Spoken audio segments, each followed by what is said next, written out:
Olá, turma. Bom dia, boa tarde ou boa noite, como dizem por aí, né? Não sei que horas vocês vão assistir essa aula, mas que tudo de bom esteja com vocês aí. Voltamos então para a nossa segunda aula, né? Sobre o curso de acupuntura.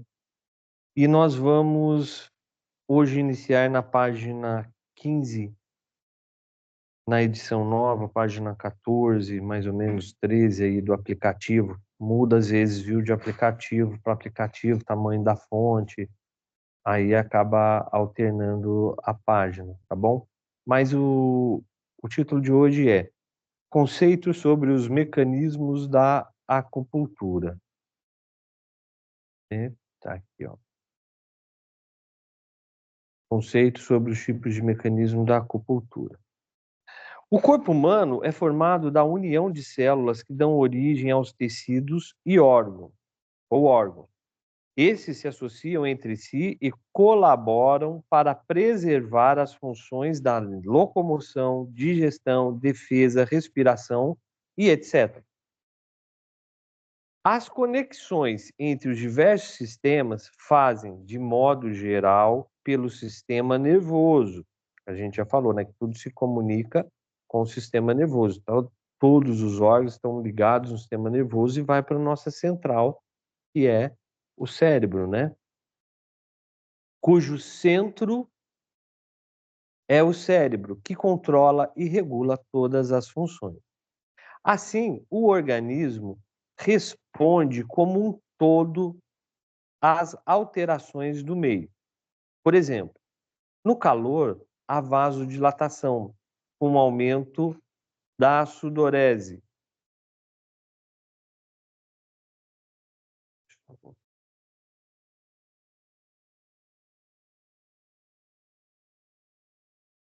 A vasodilatação com um aumento da sudorese, para a tentativa de diminuir a temperatura corpórea.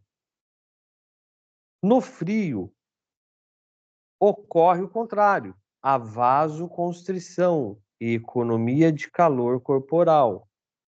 Se o frio é excessivo, verificam-se tremores, que se destinam a gerar mais calor e manter a homeotermia e as funções celulares normais. Então, tudo está ligado no nosso cérebro, todo o sistema nervoso está ligado nos nossos órgãos, né? Na nossa pele, por exemplo, que é um dos maiores órgãos que nós temos, que quando está muito frio, né, temperatura externa atinge a pele, essa sensação vai para o corpo começa a produzir alguma substância que fazem vasoconstrição. O que é isso? Vai fechando os vasos, né, para não ter tanta perda de calor assim, para manter o calor interno maior. Por isso que no inverno, gente, tem muitos problemas vasculares, como o AVC, né, principalmente idosos, muitos problemas vasculares, o AVC, os infartos, acontecem mais no frio. Por quê? Porque os vasos se fecham mais ainda, né? Então, a dificuldade do sangue passar é maior. Os problemas circulatórios aumentam no frio, né? Quem tem problema de circulação nos membros inferiores, a gente pede para manter sempre aquecido, por isso que o pé também fica gelado. Então, e já no calor, não, o calor tem uma vasodilatação, né? Dilata os vasos, o sangue flui com mais facilidade, você começa a transpirar mais. Daí qual a função da transpiração? É refrigerar o corpo, né? Funciona como um radiador do carro ali, que você põe água dentro, né? Você transpira, o vento, o ar passa, a corrente de ar passa na sua pele e refresca, refrigera esse corpo. Por isso que é importante transpirar também. E nós vamos ver que tem pessoas que não transpiram. Isso é um problema também. Transpirar demais é problema, transpirar pouco também é problema. Se a função do sistema nervoso é adequada, ela preserva a adaptação e a saúde no organismo.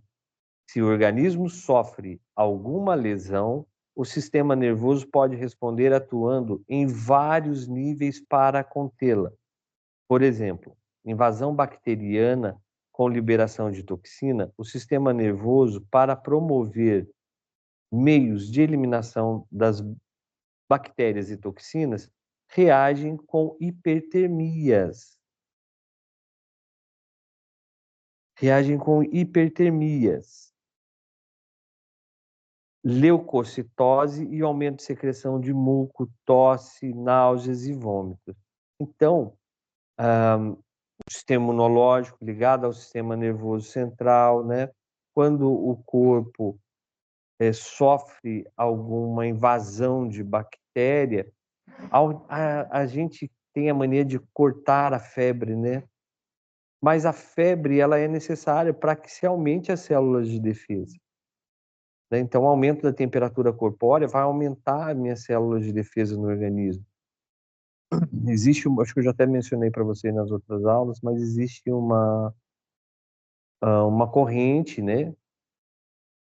Uma corrente de pensamento de médicos, né? De filosofia aí, de médica, que não cortam a febre, controlam para ela não aumentar muito e o paciente não ter um problema neurológico devido à hipertemperatura, mas deixa porque é uma resposta natural do organismo, né? Então, o organismo ele responde a tudo. Então, tá tudo interligado. Sob a direção do sistema nervoso, o organismo é capaz de promover vários mecanismos de compensação. Assim, se o coração está doente, há uma má circulação. O sistema nervoso provê, então, alterações como dilatação das coronárias, aumentando a pressão de oxigênio e a cardiomegalia. No caso dos rins, ocorre o mesmo. Se um é deficiente, o outro se hipertrofia para compensar a queda da função. Então, o organismo está sempre se autorregulando, né?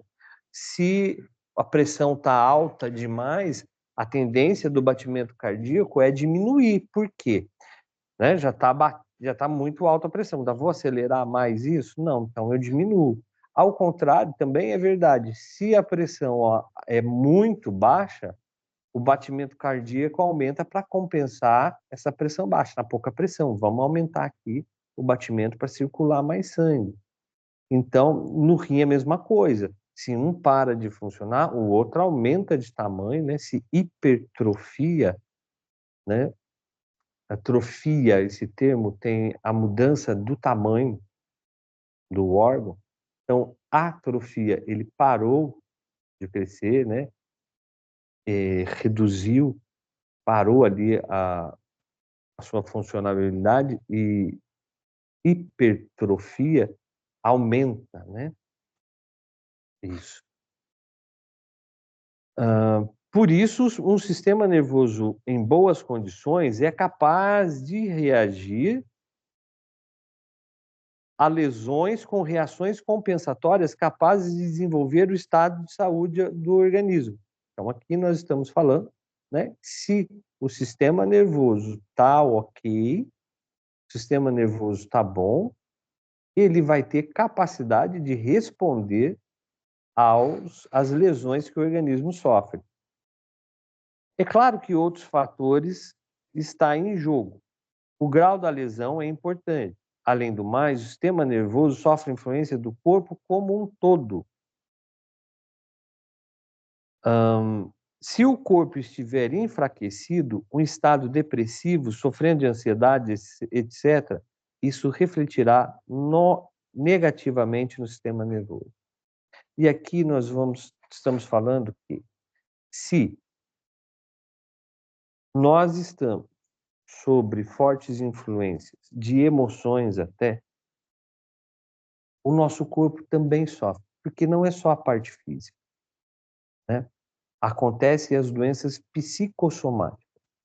Por muito tempo, veio se criando um conceito errôneo de que doença psicossomática era frescura. Tá com depressão? É falta de um tanque de roupa para lavar, é falta de um quintal para carpir, e assim, e assim por diante, né. Ah, é frescura, né, vai no hospital ver quem está doente que para de pensar assim, e não é, quem teve depressão sabe que não é frescura, sabe que não é nada disso, é uma doença mesmo, mesma coisa a ansiedade, né. "Ah, tá ansioso por quê?", a gente ouve perguntar.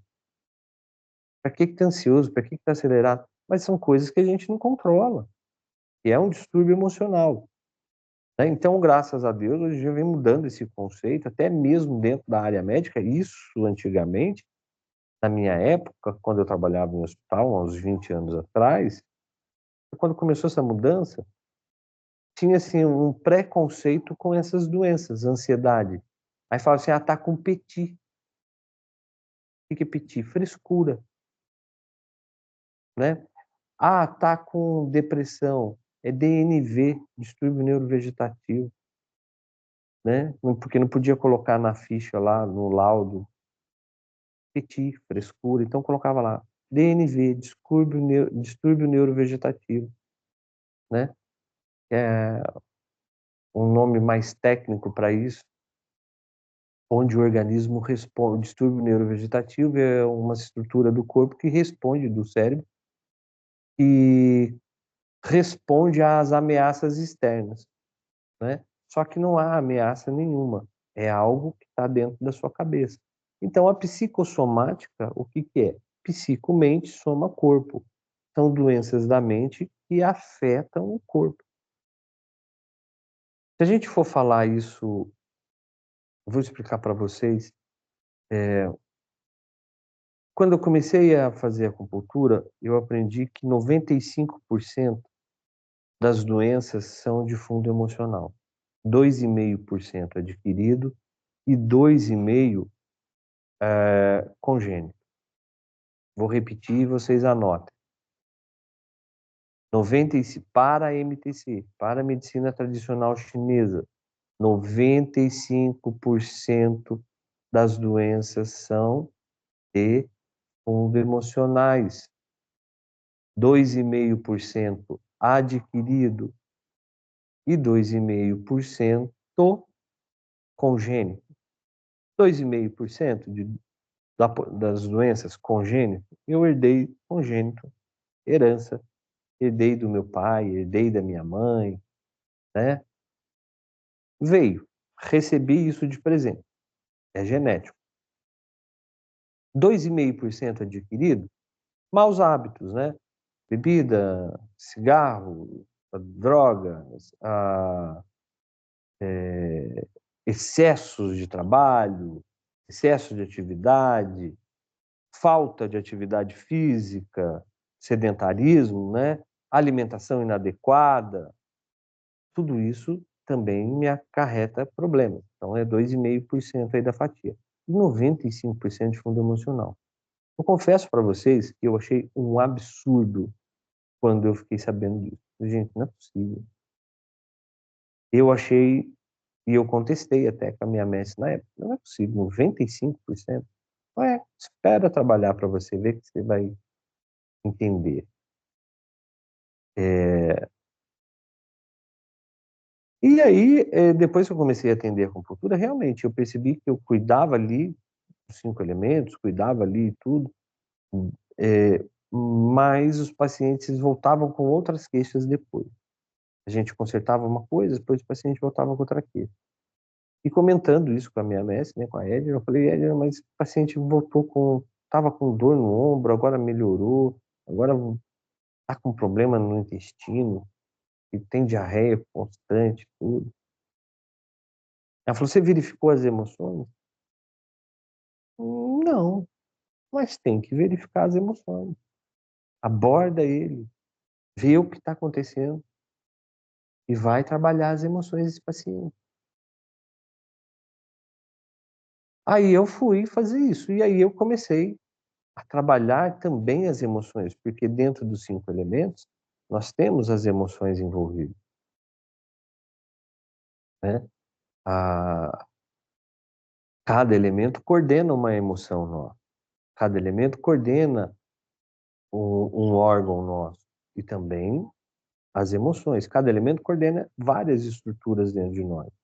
E também as emoções, que nós vamos ver mais para frente. Então, os chineses já sabiam disso há muito tempo, da questão da psicossomática. Desde lá de trás, eles já sabiam que as emoções impactariam na saúde. Por isso que eu falei para vocês que eles são equilibrados, né? O chinês, com o princípio de yin yang que a gente vai ver, o oriental como si, né, que traz a filosofia taoísta como um norte para a sua vida, o que ele faz? Ele traz o equilíbrio, né? Ah, então morreu alguém.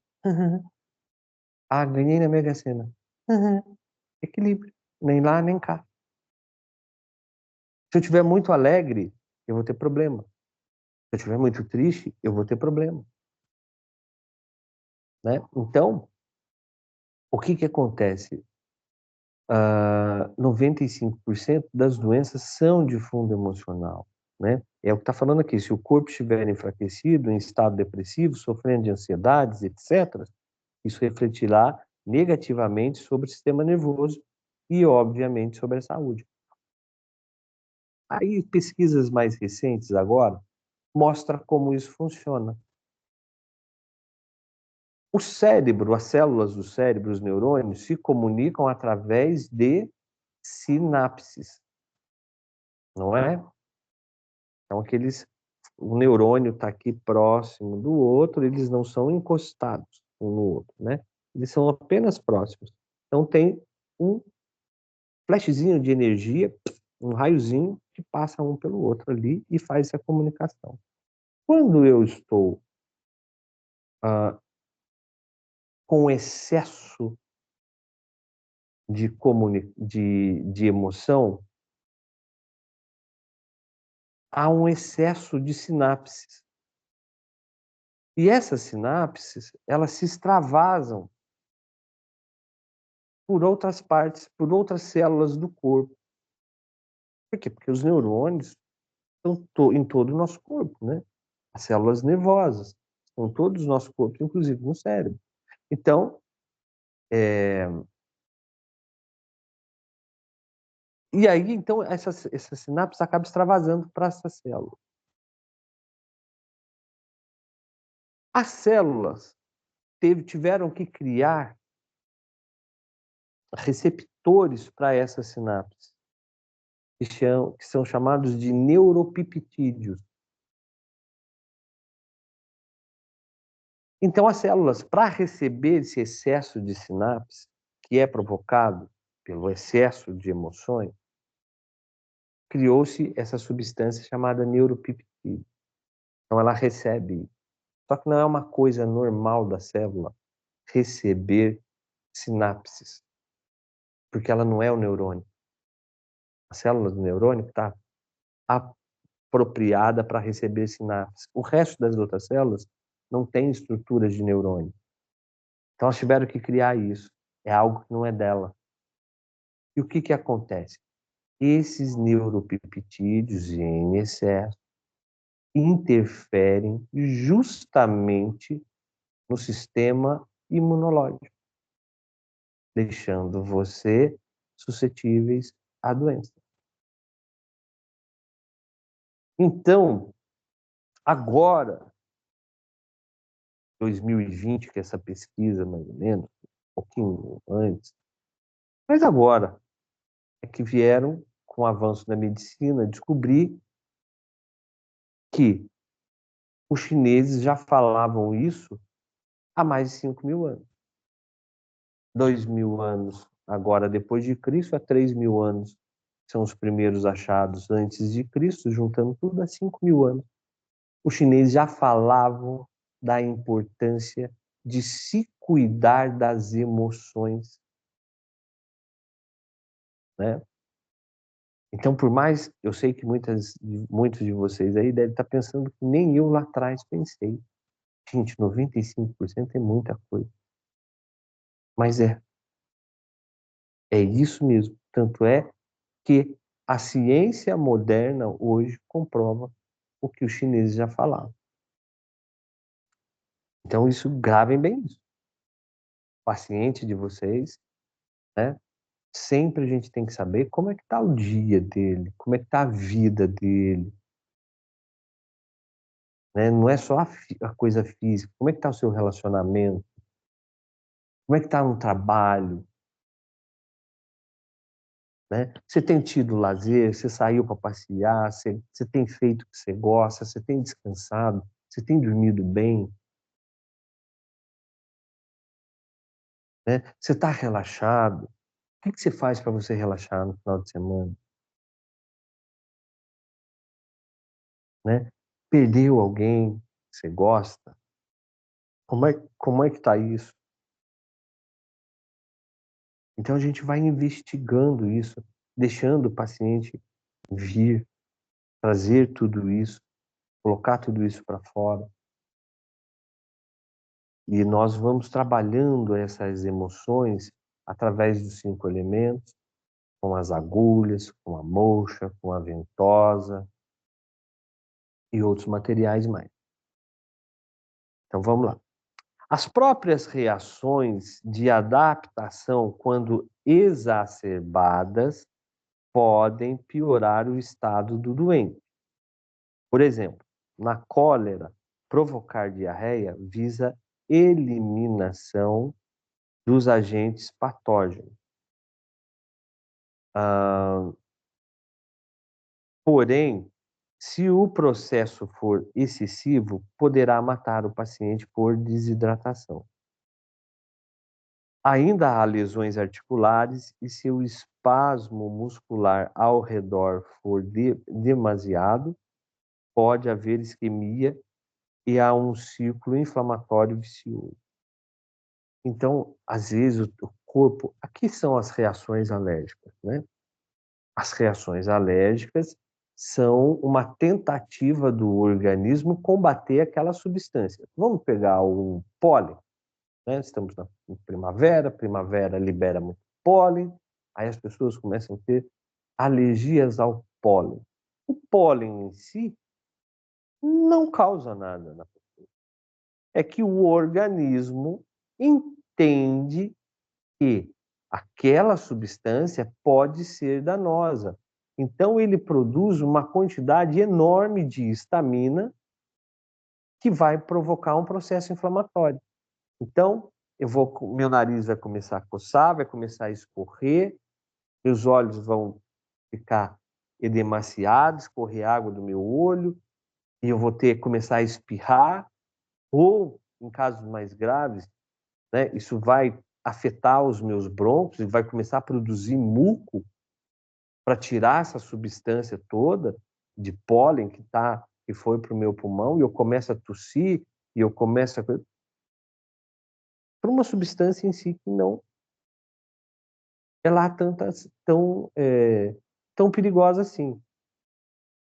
Se a gente falar na Covid, o vírus mesmo, gente, da Covid, a toxina dele não é tão agressiva assim. O vírus penetra e produz uma toxina. Até essa toxina não é... Tem vírus aí que tem toxina muito mais grave do que a do Covid. Qual era o grande problema?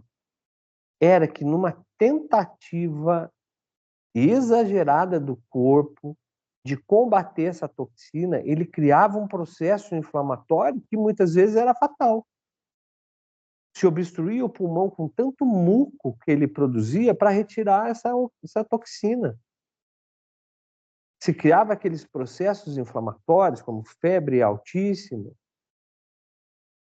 né, para poder produzir células de defesa. Tanto é que o vírus mesmo, ele só durava no corpo 7 dias.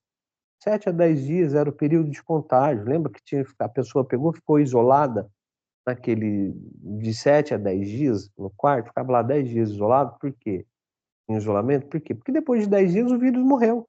O vírus, qual é a função do vírus? O vírus não é diferente de alguns eumintos, né, de alguns parasitas, que vivem, eles querem viver no nosso corpo.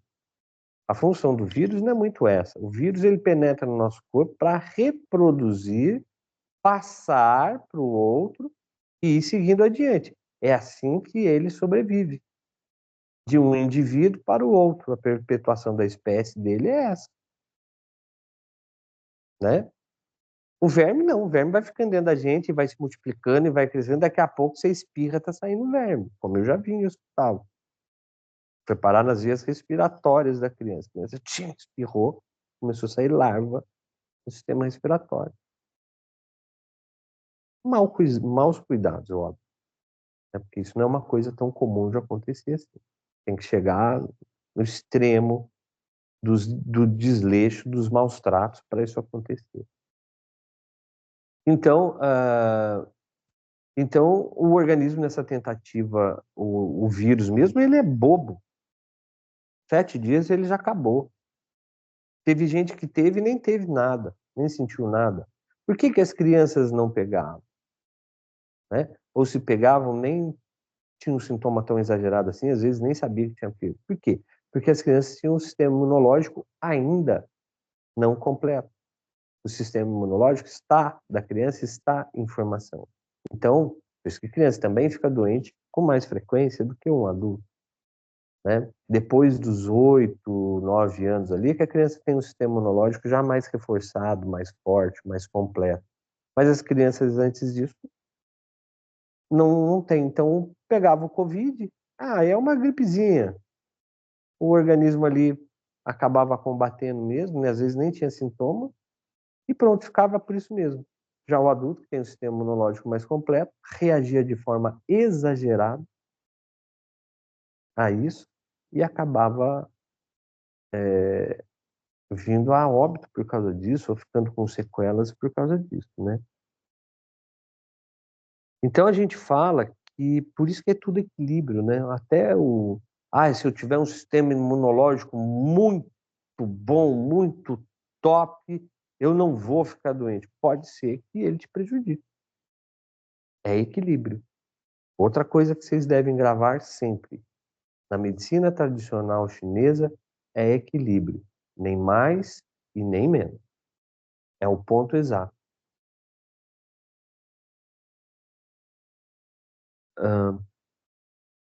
Ainda nas lesões articulares, se o espasmo muscular ao redor for demasiado, pode-se haver isquemia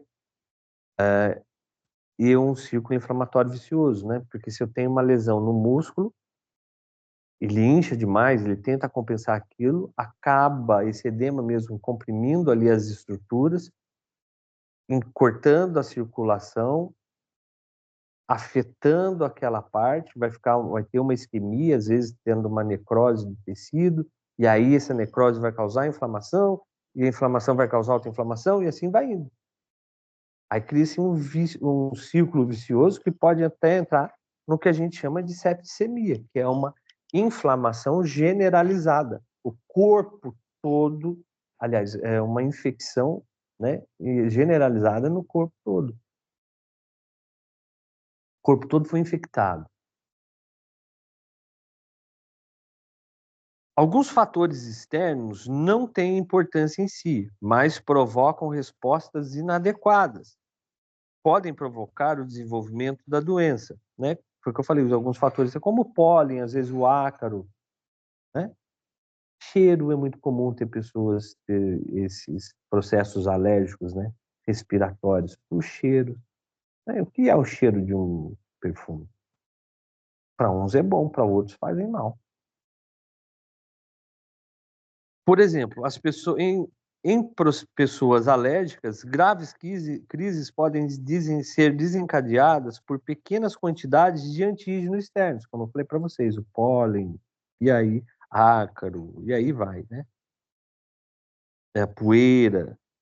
Muitas vezes, em certas patologias, não se compreende o mecanismo de ação do sistema nervoso. Isso se deve à carência de conhecimento que a medicina demonstra acerca da plenitude de ação das células nervosas. Por isso é comum admitir que as células sempre são lesadas diretamente por agentes externos, químicos ou bacterianos. Estas noções estão incompletas. A doença é fruto da interação entre agentes agressores e a resposta do organismo comandada pelo sistema nervoso central. Às vezes, a lesão do próprio sistema nervoso e seus mecanismos de reação podem piorar a doença, como a gente já falou no estudo aqui, né? Muitas doenças ainda, por exemplo, a fibromialgia é uma doença que a gente sabe o que é, sabe como acontece, mas não entendemos ainda o porquê ela acontece, né? A gente sabe até que em situações de estresse, de depressão, elas pioram.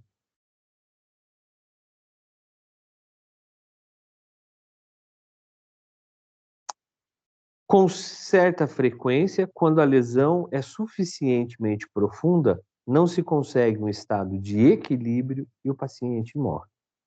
A acupuntura não está voltada diretamente para os agentes agressores externos e, por isso, seu tratamento não visa tratar o local comprometido no corpo, mas age sobre todo o sistema nervoso, estimulando o mecanismo de compensação e o equilíbrio em todo o corpo, para, com isso, sanar a doença. Então, gente, o que a acupuntura faz? Ah, estou com problema no estômago. Lógico que o paciente, ele quer sair daqui com o seu problema de estômago resolvido. Então, nós vamos fazer o quê? Vamos pegar os pontinhos ali para melhorar o estômago dele. Mas a gente sabe que essa dor de estômago não veio do nada. Ela tem uma causa. E essa causa é um desequilíbrio do corpo, né? Então, esse desequilíbrio, deixa eu só ver aqui se eu estou na tela certa. Então, esse desequilíbrio é que está provocando uma série de doenças. Então, o nosso objetivo principal dentro da medicina tradicional chinesa é equilibrar esse organismo novamente. Ah, tá. Eu tive uma infecção de ouvido, estava uma bactéria que entrou e causou uma infecção de ouvido. Ah, tá bom. Mas por que que o seu organismo permitiu que essa bactéria entrasse? Porque seu sistema imunológico não estava muito bom, estava fraco, né? Às vezes você está no mesmo ambiente que a pessoa, né? Ah, um caso de gripe mesmo. Está na mesma sala, está no mesmo ambiente e aí tinha uma outra pessoa gripada, você ficou gripado e o outro que estava ao seu lado não. Por quê? O organismo não estava equilibrado. Isso acontece também com comida. Às vezes a gente está num almoço, todo mundo come a mesma comida, um passa mal, um fica mal com a comida e o outro não. Por quê? Porque o organismo dessa pessoa não estava em equilíbrio. Qual a função nossa? Equilibrar esse corpo.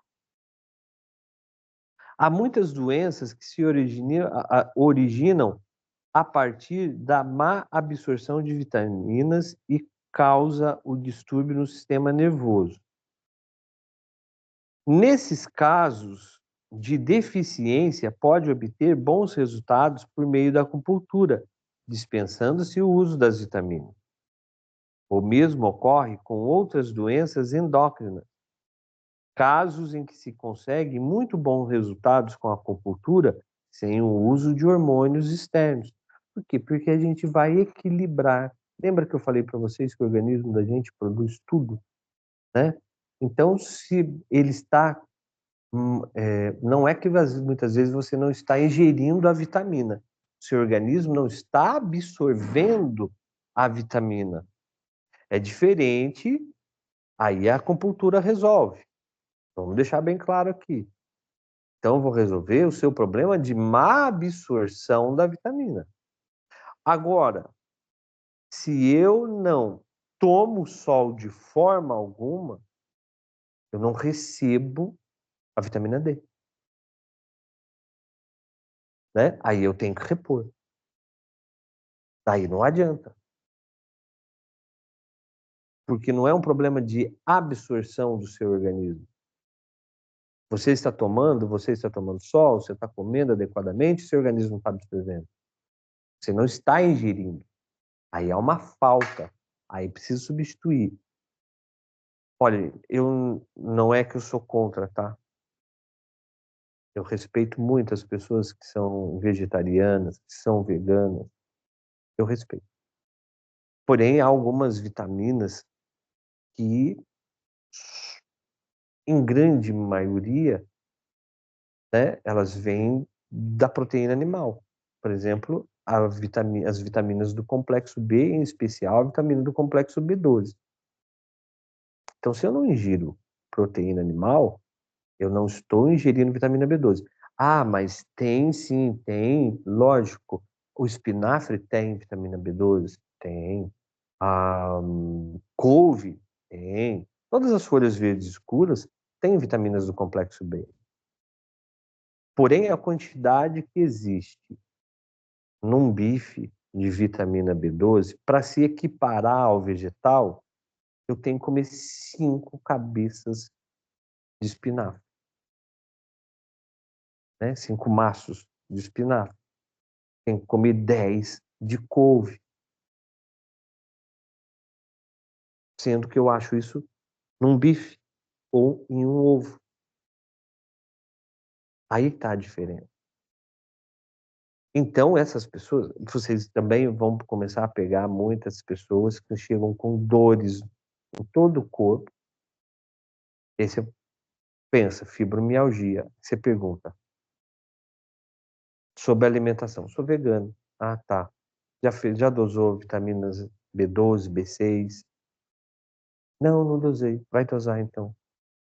A pessoa já, tá muito baixo. Ferro, né? Vitamina D, já dosou isso tudo? Não, não dosei, mas eu como proteína, outros vegetais que têm proteína. Ah, tudo bem. Você vai ter que repor, então, de forma sintética. Porque está muita desfasagem. O que você acaba comendo, vamos supor que você come lá a sua couve, o seu espinafre, né? Faz um suco com bastante vitaminas e tá, aquilo que você está ingerindo acaba sendo consumido no próprio dia. No dia mesmo já consumiu, porque seu corpo precisa de uma quantidade diária de vitaminas, de sódio, de potássio, de magnésio, de zinco. O organismo precisa disso, de carboidrato, de gordura. Ele precisa do mínimo ali para ele funcionar durante o dia. Por exemplo, de gordura a gente precisa de no mínimo 1.200 calorias por dia para mandar energia para o nosso corpo.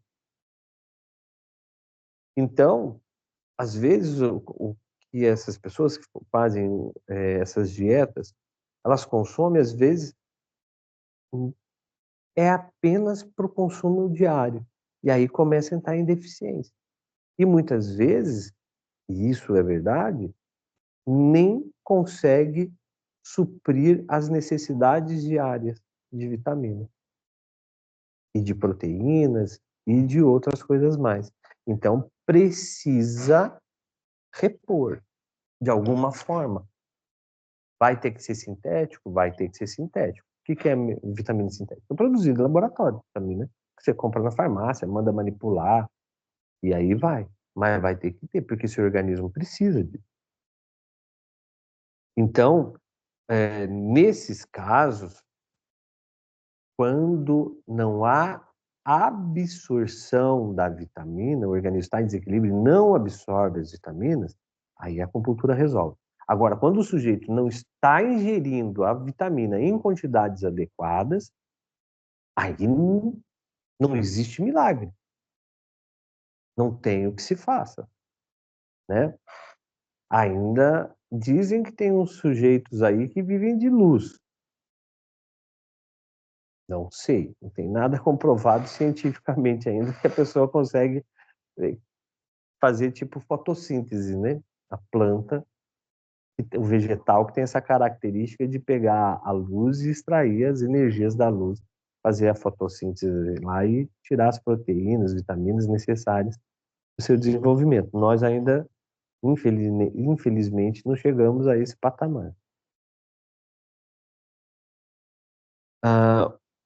O mesmo ocorre com outras doenças endócrinas, no caso que não se consegue bons resultados com a acupuntura sem o uso de hormônios exógenos. É porque às vezes sua glândula tá, o seu organismo está em desequilíbrio e a glândula não está produzindo ali hormônios de forma adequada. Então, a gente equilibrando o organismo através da acupuntura, a glândula volta a produzir, né, a trabalhar de forma adequada. Pesquisas recentes visam entender o mecanismo de ação da acupuntura. Então, vamos ver como a acupuntura funciona.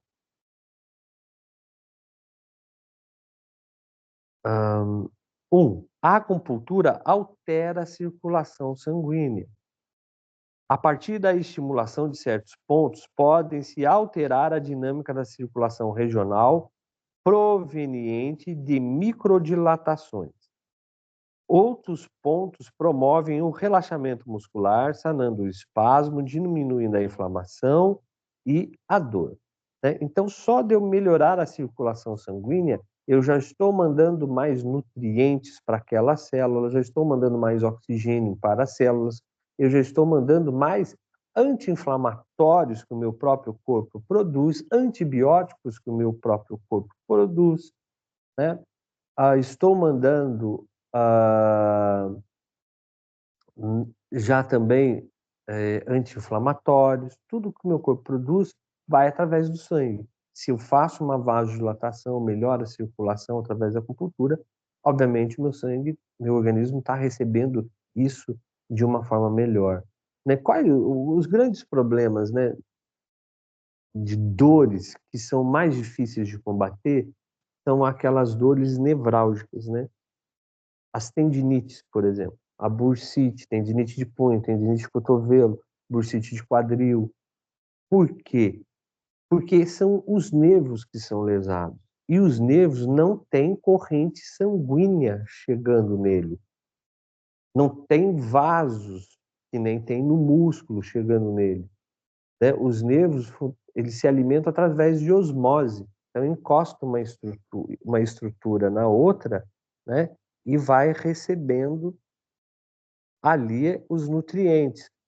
Até mesmo a medicação que eu ingiro não chega de uma forma direta nos nervos, né? Através ali da osmose, o nervo vai puxando devagarzinho das outras estruturas que estão encostadas neles ali. O músculo mesmo, né? Dos tecidos que estão ali subjacentes a ele. Então, por isso que as tendinites são difíceis de curar, demora, precisa tomar um longo tempo de medicamento. Enquanto nós, na acupuntura, tratamos isso com as agulhas, que vai estimular diretamente o sistema nervoso central. Então, nós estamos estimulando o nervo em si. Nós estamos trabalhando direto na estrutura ali.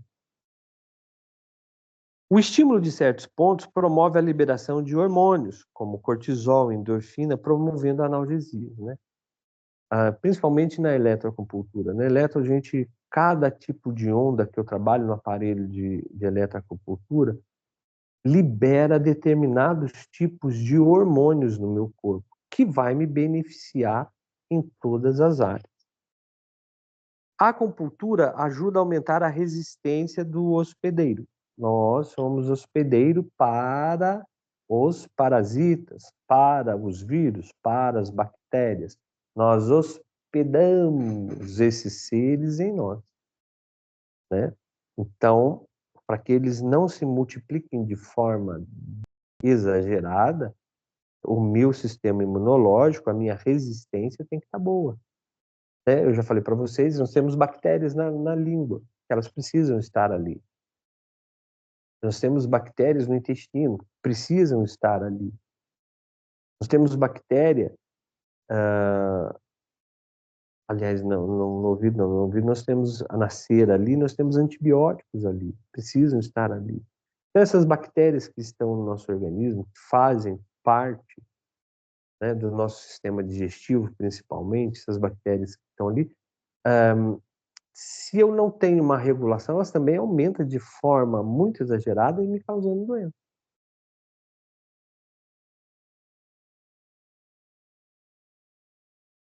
Quando há uma agressão externa, alguns sistemas orgânicos são prejudicados. Há uma regulação interna para oferecer resistência à doença. A acupuntura exacerba esses mecanismos para que, em menos tempo, o equilíbrio e a saúde sejam estabelecidos. Muitas pesquisas revelam ser possível o estímulo do hipotálamo, da hipófise e de outras glândulas que atuam na recuperação. Então, né, através da acupuntura, nós ativamos todo esse sistema endócrino que vai produzir esses hormônios, que vai melhorar meu sistema imunológico, que vai me ajudar a combater as doenças externas e também internas, né, por mau funcionamento. A acupuntura regula e normaliza as funções orgânicas, né? Meu fígado não está trabalhando muito bem, a vesícula não está trabalhando muito bem. A acupuntura ajuda a, a melhorar isso. As diversas funções no homem são interrelacionadas. A gente vai ver através ali dos 5 elementos como os órgãos estão todos juntos. Então, todos funcionam em conjunto. Ah, mas o que tem a ver o intestino com o coração? Tá, é do intestino que absorve-se os nutrientes para manter o músculo cardíaco funcionando adequadamente, né? Então está tudo interligado. Se há algum distúrbio alterando esse interrelacionamento, ocorre a manifestações de sintomas e a doença se estabelece. O estímulo pela acupuntura pode se dinamizar e reestabelecer os relacionamentos anteriores e apressar a recuperação. Então, a acupuntura vai promover esse reequilíbrio do corpo, né? Deixa eu ver aqui.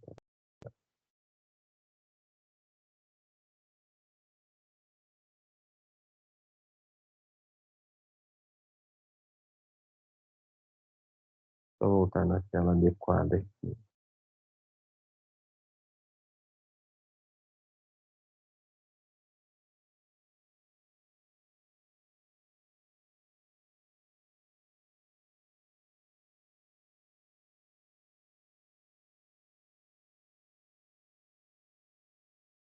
Pronto. A recuperação promove o metabolismo. O metabolismo é fundamental na manutenção da vida. E, em certas condições, a alteração do metabolismo dos órgãos com consequente prostração e deficiência do organismo. A acupuntura permite a recuperação desse metabolismo importante no processo de cura.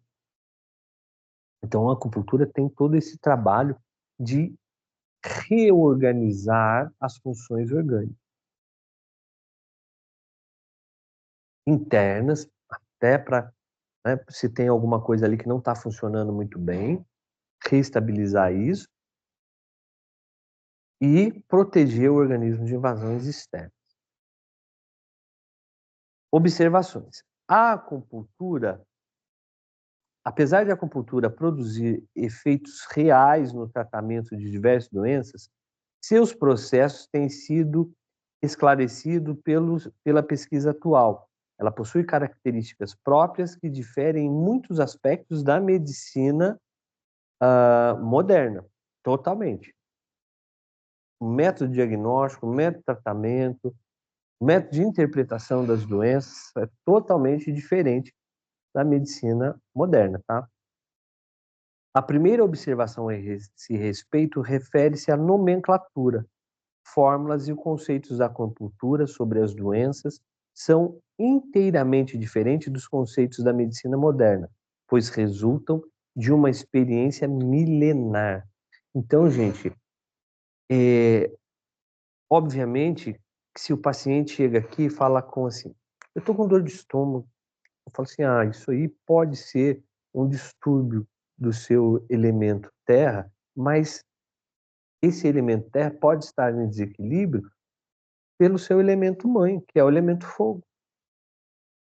Então, a gente tem que reequilibrar esse elemento fogo para que o seu elemento, né, filho, que é o elemento terra ali, poder ter o ajuste e beneficiar o seu estômago.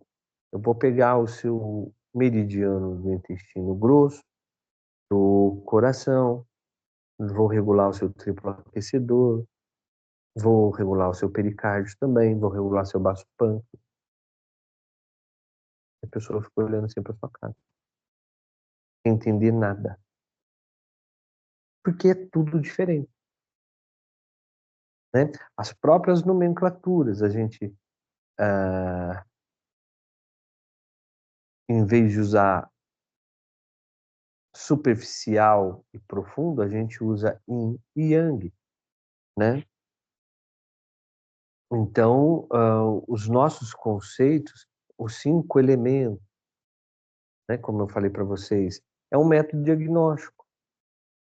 Não é nada esotérico, não é nada místico, não é nada espiritualista. É que naquela época não tinha raio-x, hemograma, não tinha essa tomografia, ultrassom, não tinha nada disso.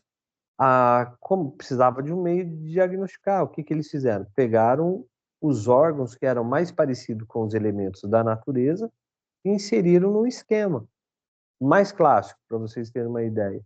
Elemento água, o que eu tenho dentro do elemento água? Rim e bexiga, né? Que a gente sabe que o rim é responsável por filtrar o sangue, esse resultado é excretado pela bexiga e as vias urinárias, né, e sai em forma de líquido.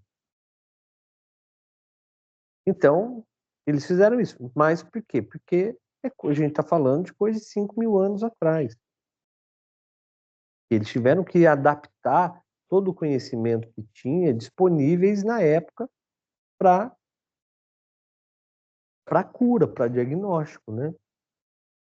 Consequentemente, muitas pessoas acreditam que a acupuntura não satisfaz as condições exigidas pela prática científica, vista que seus processos terapêuticos não são ainda totalmente compreendidos pela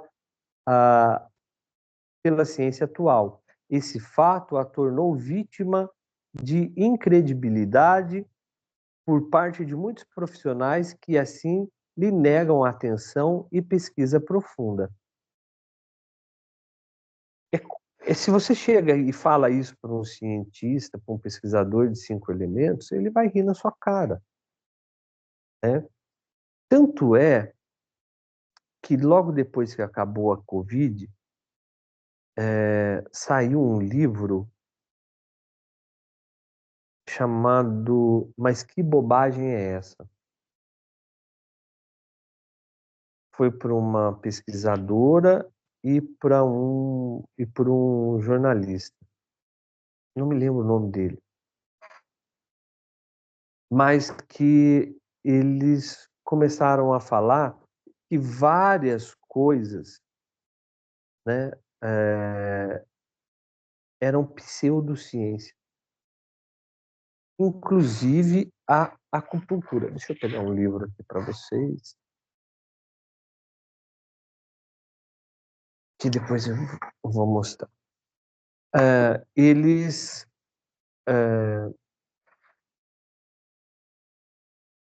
começaram a falar que a acupuntura era uma pseudociência e várias outras coisas, o reiki, as terapias holísticas praticamente todas foi elencada nesse livro, até a psicanálise foi elencada nesse livro, como sendo pseudociência.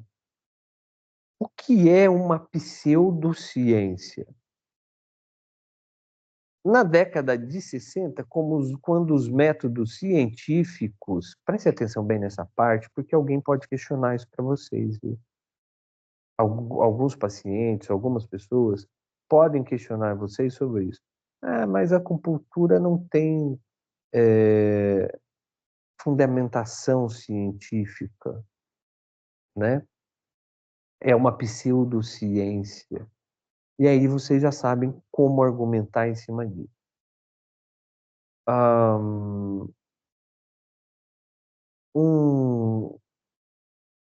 Na década de 60, quando começou essa coisa do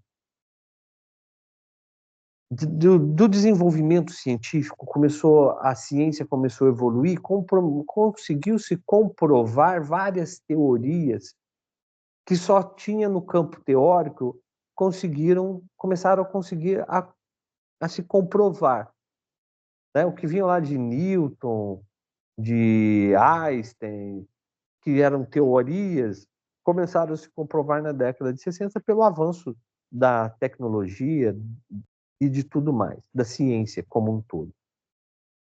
Mas ainda existiam coisas que não existiam tecnologia suficiente, metodologias científicas suficiente para respaldar.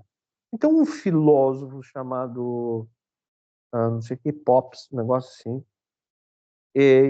o que ele fez? Ele começou a dividir o que era científico e o que era não científico. Mas, nem por causa disso, aquilo que não era não científico não traziam resultados. Traziam. Só que não havia método científico para comprovar a sua funcionabilidade.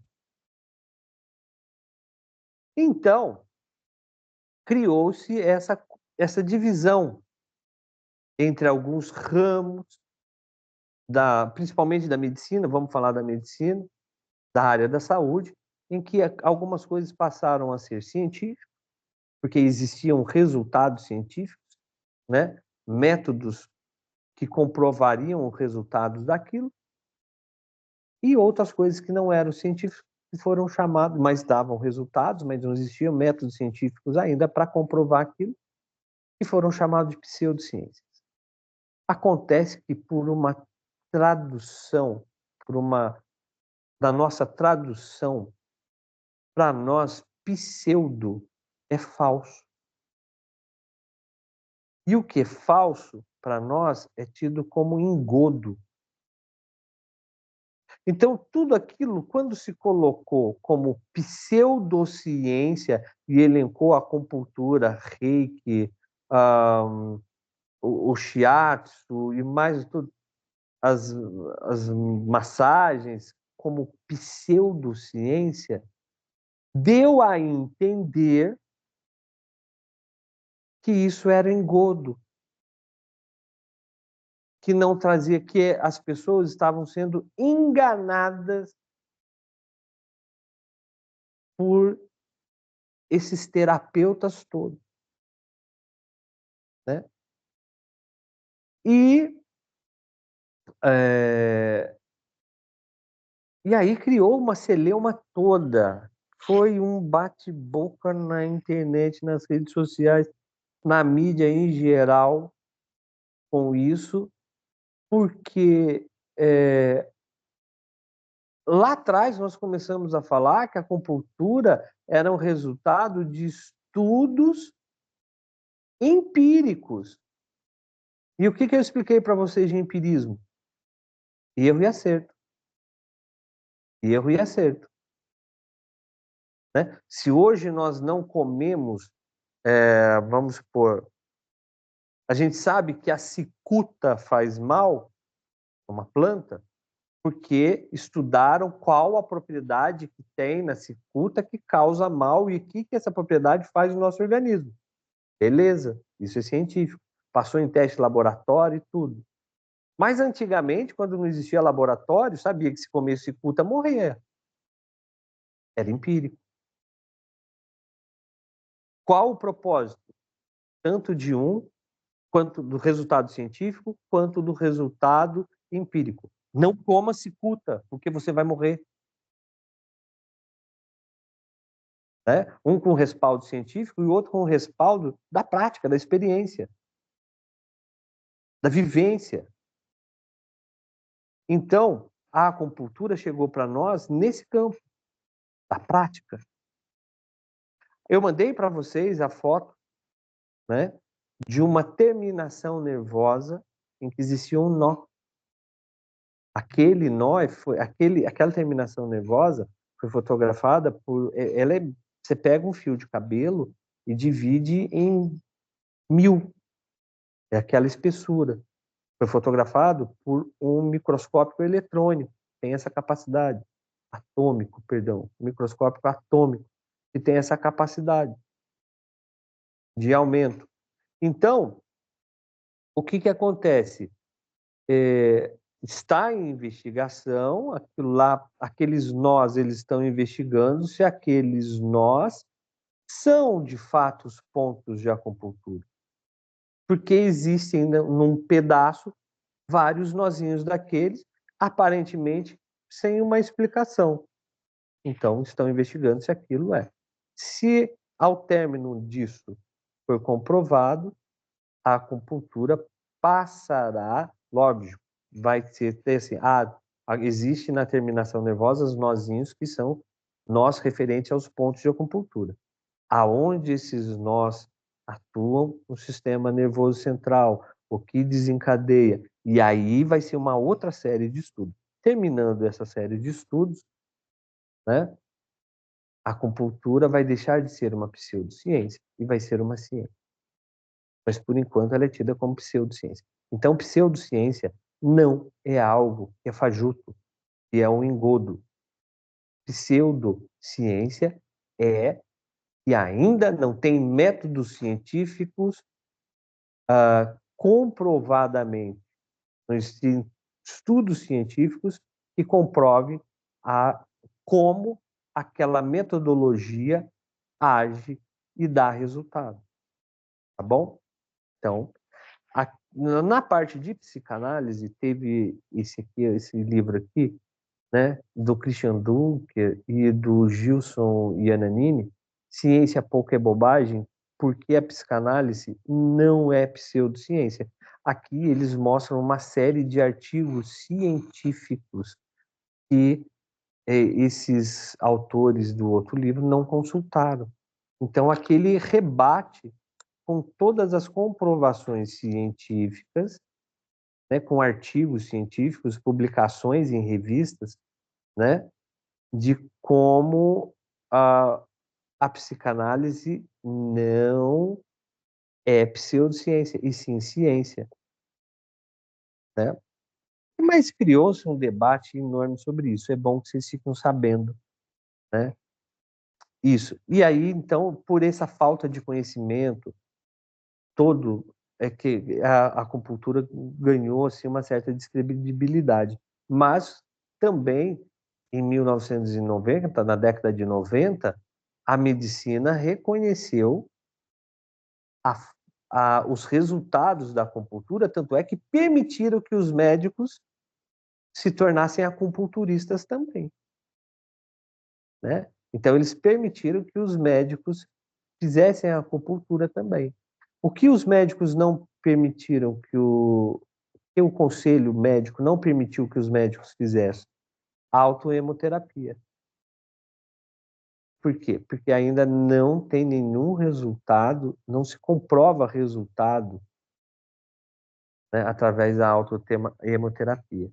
E a autoemoterapia, que é quando eu tiro o sangue de mim mesmo e injeto em mim novamente, ele produz uma coisa chamada células macrófagas, são as células de sangue, que limpam o corpo todo. Né? Então, se eu tenho a minha produção, hoje eu expliquei isso para vocês, mas só relembrando, se eu tenho a minha produção de macrófagos ali, não vai acontecer nada. Se a minha produção de macrófagos está adequada, não vai acontecer nada. Agora, se a pessoa tem uma queda de produção dessas células macrófagos, vai aumentar, então vai melhorar alguma coisa. Então, houve um reconhecimento da funcionabilidade da acupuntura, sim. E tanto é que os médicos começaram a aplicar também, a se tornarem acupunturistas e a orientar os seus pacientes até a procurarem também a acupuntura. A acupuntura hoje é amplamente aplicada em muitas enfermarias e tem se demonstrado que em muitas patologias seu efeito terapêutico supera o uso de drogas ou de outras terapias, modalidades de terapias, enquanto outras doenças, seus efeitos têm se mostrado inferiores ao uso das drogas, às cirurgias e às outras formas de tratamento. A gente sabe que, lógico, numa hérnia de disco, a acupuntura vai ser paliativa, porque precisa remover essa hérnia, né? Dali, senão ela não vai parar de comprimir o nervo e o paciente não vai parar de ter dor. Mas no caso de fibromialgia, por exemplo, a gente tem ótimos resultados, né? Que a medicina moderna já não tem. Como eu disse para vocês na aula de apresentação, o ideal é que trabalhamos integrativamente, juntos. O princípio terapêutico consiste na escolha de um método eficaz, simples, que seja capaz de restaurar a saúde do paciente. A escolha da modalidade terapêutica dependerá da patologia e das condições apresentadas pelo paciente. Se for um paciente, uma criança, gente, um bebê, eu vou fazer o quê? Eu vou fazer o uso de stipper, de ventosa, de massagens, da aurículo. Eu não vou colocar agulha numa criança, porque ela não vai parar, né? Um idoso que tem uma pele muito fininha, eu não vou colocar ventosa, porque eu vou causar uma lesão naquela pele. Então, eu vou usar uma moxa, eu vou usar a própria agulha, ou vou usar o stipper, né? Então, vai depender da condição do paciente.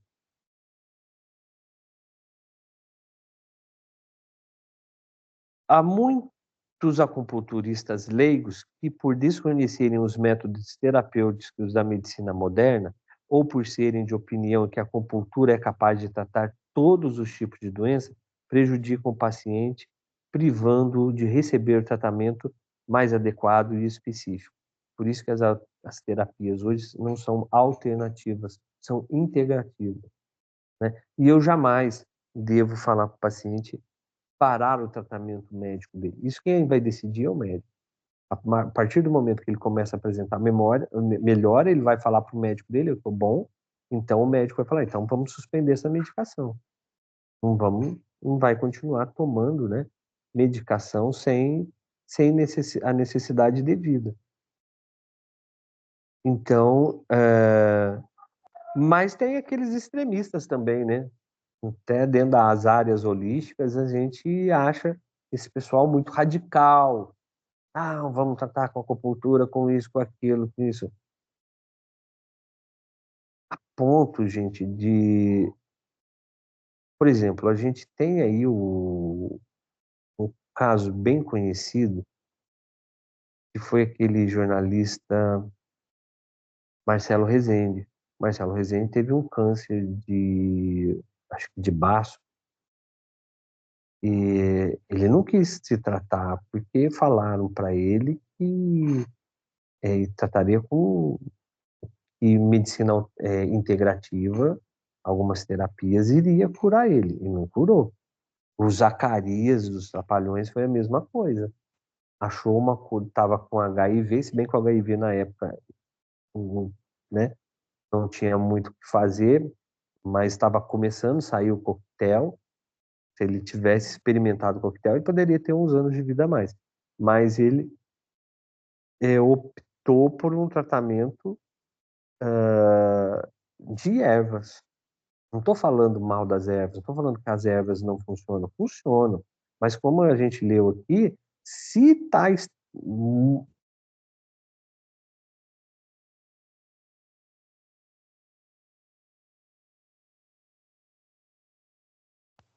Perdão. Se aquele se aquele tá muito, o desequilíbrio está muito instalado ali na pessoa, né, está muito profundo, até mesmo a acupuntura e as outras terapias vai ser difícil tirar aquele paciente daquele estado. Então, quanto mais recursos eu tiver para ajudar esse paciente, melhor. Então, é muito comum o paciente chegar para a gente e a gente falar o que para ele, né? Olha, você já foi fazer um raio-x dessa coluna? Você já fez uma endoscopia para ver essa sua azia? Não, não fiz. Então vai procura um médico. Vamos ter essa mente aberta para trabalharmos de forma conjunta com todas as outras terapias possíveis, tá bom?